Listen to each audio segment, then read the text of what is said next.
The Yellow Wallpaper is a short story by American writer Charlotte Perkins Gilman, first published in January 1892 in the New England Magazine. It is regarded as an important early work of American feminist literature due to its illustration of the attitudes towards mental and physical health of women in the 19th century. कथावाचक और उनके चिकित्सक पति John ने गर्मियों के लिए एक हवेली किराए पर ली है ताकि वह एक मामूली हिस्टेरिकल प्रवृत्ति से पुनरावृत्ति कर सके। यद्यपि कथाकार यह नहीं मानता है कि वह वास्तव में बीमार है। जॉन को विश्वास है कि वह न्यूरोस्थेनिया से पीड़ित है और बाकी का इलाज उपचार निर्धारित करता है। वह पूर्व नर्सरी कमरे में बिस्तर पर आराम करने के लिए सीमित है और काम करने या लिखने से मना किया गया है। विशाल सूर्य के कमरे में पीला वॉलपेपर है। 2 स्थानों पर छीन लिया गया है, एक घृणित अराजक पैटर्न के साथ। कथाकार वॉलपेपर का पता लगाता है, लेकिन जॉन ने यह कहते हुए कमरे बदलने से इनकार कर दिया कि नर्सरी उसके ठीक होने के लिए सबसे उपयुक्त है। 2 सप्ताह बाद कथावाचक की हालत खराब हो गई। वह चिंता और थकान की निरंतर भावना महसूस करती है और अपनी गुप्त पत्रिका में लिखने के लिए पर्याप्त ऊर्जा जुटा सकती है। सौभाग्य से उनकी नानी मैरी उनके बच्चे की देखभाल करती है और जॉन की बहन जेनी एक आदर्श हाउसकीपर है। वॉलपेपर के साथ कथाकार की जलन बढ़ती है। वह बल्बनुमा आंखों और टूटी हुई गर्दन के एक आवर्ती पैटर्न को पता चलता है, साथ ही पैटर्न के पीछे फंसी हुई खोपड़ी की बेहोश छवि। जैसे जैसे अधिक दिन बीतते हैं, कथाकार चिंतित और उदास बढ़ता जाता है। वॉलपेपर उसे केवल उत्तेजना प्रदान करता है और वह अपने समय के अधिकांश समय को अपने भ्रामक पैटर्न का अध्ययन करने में बिताती है, जैसा कि वह बताती है, लगभग जिम्नास्टिक के रूप में अच्छा है।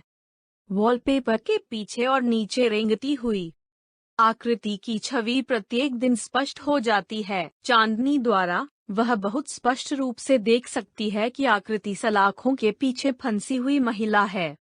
कथाकार जॉन को रिश्तेदारों के साथ एक यात्रा के लिए घर छोड़ने के लिए मनाने का प्रयास करता है, लेकिन वह मना कर देता है और कथाकार उसे वॉलपेपर में उसकी खोजों के बारे में सहज महसूस नहीं करता है। इसके अलावा वह पागल हो रही है कि जॉन और जेनी भी वॉलपेपर में रुचि रखते हैं और निर्धारित किया जाता है कि केवल वह अपने रहस्यों को उजागर करेगा। कथाकार की सेहत में सुधार होता है क्योंकि वॉलपेपर में उसकी रुचि गहरी होती है। उसे संदेह है कि जेनी और जॉन उसके व्यवहार को देख रहे हैं, लेकिन उसकी एकमात्र चिंता यह है कि वे उसके और वॉलपेपर के लिए बाधा बन जाते हैं। वह यह भी देखना शुरू कर देती है कि वॉलपेपर की विशिष्ट पीली गंध घर पर फैल गई है। उसके बाद भी जब वह सवारी के लिए जाती है रात में, वॉलपेपर में महिला पैटर्न में सलाखों को हिंसक रूप से हिलाती है क्योंकि वह उनके माध्यम से तोड़ने की कोशिश करती है, लेकिन वह मुफ्त नहीं तोड़ सकती। घूमता पैटर्न ने कई महिलाओं के सिर को गला घोंट दिया है, जिन्होंने वॉलपेपर के माध्यम से तोड़ने की कोशिश की है। कथावाचक मतिभ्रम करना शुरू कर देता है, यह विश्वास करते हुए कि उसने सूरज की रोशनी में महिला को चुपके से बाहर रेंगते हुए देखा है। कथाकार 2 दिनों में घर छोड़ने से पहले वॉलपेपर को छीलने का इरादा रखता है। उस रात कथाकार कमरे के चारों ओर वॉलपेपर को आधे से छीलकर महिला की मदद करता है। अगले दिन जेनी को झटका लगा, लेकिन कथाकार ने उसे आश्वस्त किया कि उसने केवल वॉलपेपर को बाहर निकाल दिया। जेनी बदसूरत वॉलपेपर को छीलने की इच्छा को समझने में सक्षम है और जॉन को यह नहीं बताता है कि कुछ भी सामान्य से बाहर है। अगली रात कथाकार खुद को उसके कमरे में बंद कर देता है और वॉलपेपर छीनता रहता है। वह वॉलपेपर के अंदर चीख सुनता है क्योंकि वह उसे फाड़ देती है। वह एक खिड़की से बाहर कूदने का विचार करती है, लेकिन बार उसे रोकते हैं।